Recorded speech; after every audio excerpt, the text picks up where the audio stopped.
Hello everyone, hope you are doing well. In this video, I'm going to explain you this question, and the question says that you can see here the question. I'm reading the question. A charged particle of mass m1 and charge q1 is revolving in a circle of radius small r. So as per the question what he has given, we have one charged particle, okay, of mass m1 and charge q1 is revolving in a circle of radius r. Let us check, this is a circle, okay, and in this circle, let us take the circle is of radius small r. This is a circle of radius small r, and here a charge particle is there whose mass is how much, m1. So let us take, here we have a charge q1 whose mass is how much, m1, according to the question I have represented. Another charge particle of charge q2 and mass m2 is situated at the center of the circle. So as per the question what he is saying, we have another charge particle whose mass is nothing but m2 and charge is nothing but q2. So let us take that the charge, it is situated at the center. Let us take, this is your charge q2 and its mass is nothing but m2. Okay, so now what he is saying, if is the v, if the velocity and time period of the revolving particle be v and t respectively, then we need to find out the relation between the time period. We need to find out the relation between the time period.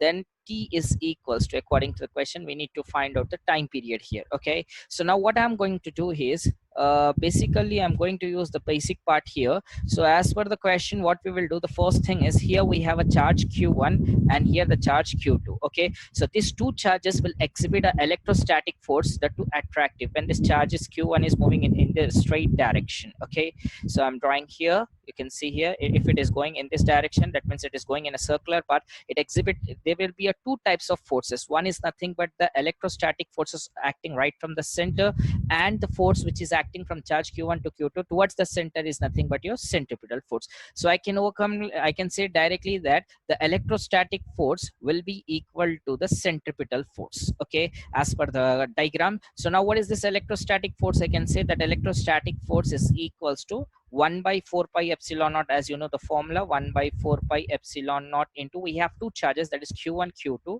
q2 by r square. The distance here is nothing but r square, and you know the centripetal force is given as mv square by r.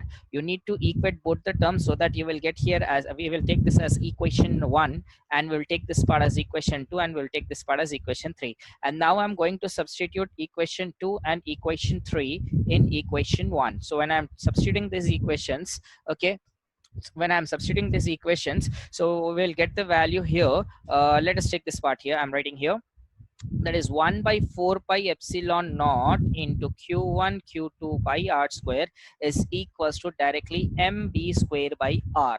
Okay, now this I can cancel this denominator r, you can see here, this r and this r I'm cancelling, and let us bring the value of v right from here. So I can send this m to the denominator, and we'll get an equation here as directly v square is equals to, 1 by 4 pi epsilon naught, and I would like to write that q1 q2 in the numerator itself, whole divided by, we have this m, I'm sending it to the denominator, and earlier we have r here, so I like to write together, that is mr. Okay, and now if I send this, a v square is equals to this term, and now I'm concerned to find out the time period here. If I take out this, if I send this square towards that side, you will get it as root, so v is equals to, you will get this part as q1 q2 by 4 pi epsilon naught into mr.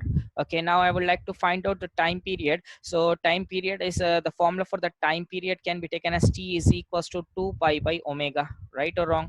So 2 pi by omega, this formula we know that t is equals to 2 pi by omega, but also we have one more relation right over here, that is we can take here, but v is equals to r omega. I can take here v is equals to what, r omega. From here I can say that omega is equals to v by r, right? So I'd like to substitute here so that I'll get the final time period as t is equals to, I can write here 2 pi by omega. Omega can be written as v by r. This v I'm writing here, and r goes to the numerator, right? So finally I'll get this term as time period t is equals to 2 pi into r, and the value of v we got here I would like to substitute, and I would like to substitute it directly. Okay, let me substitute here q1 q2 whole divided by 4 pi epsilon naught into mr. If I send this to the numerator, that is, it is when I send to the numerator, it gets reverses, and the final solution is time period is equals to, I can write here as 2 pi r into root over, it will become the reverse totally,